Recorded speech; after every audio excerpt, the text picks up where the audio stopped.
ये तो बात सही बा, लेकिन आज इधर घर जवानी चढ़ल बा जिला फाटता नहीं। लेकिन जहिया सास तना कोसी है, अरे हई नदिया देखी होती है,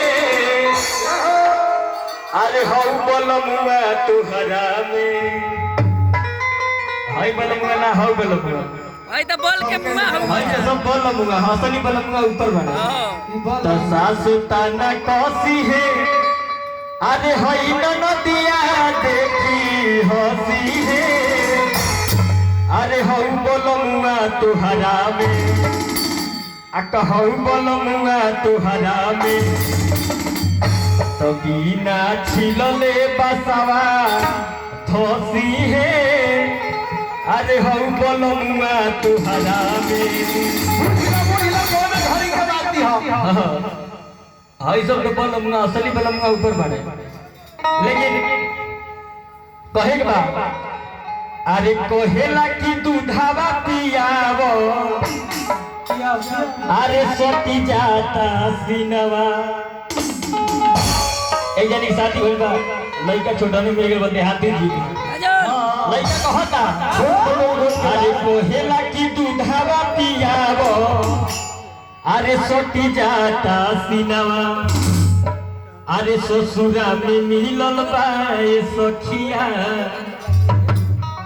अरे पिया 6 महीनवा। लेकिन भाई कैसे आ कोहेला की दूधावा पियावो, सोती जाता सिनवा,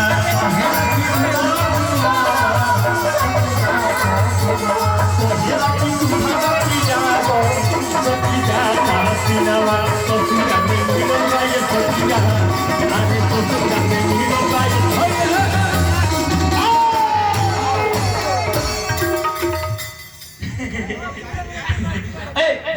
तू पान क्या हो लास्ट में बताओ लगाता हूँ पैदल चले है ना सही लाग एकदम पूरा आ कोहन पकड़ से रमन अरे कोहेला की तू धमती है सोती जाता सिनवा,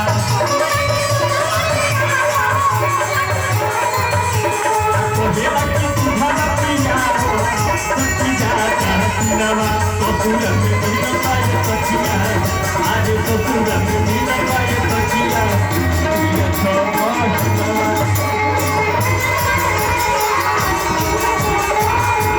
ससुर में मिलल बाए सखिया, पिया 6 महीनवा।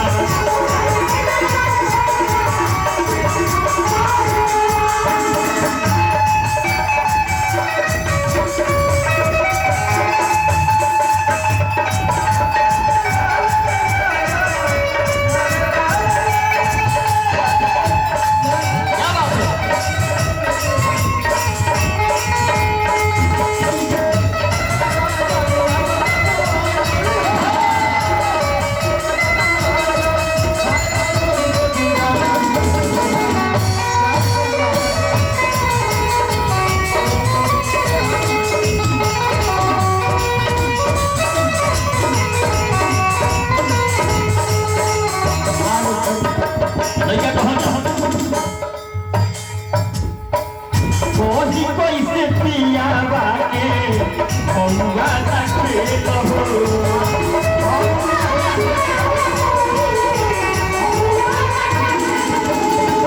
हमरो भतार खेले जवाना लहो,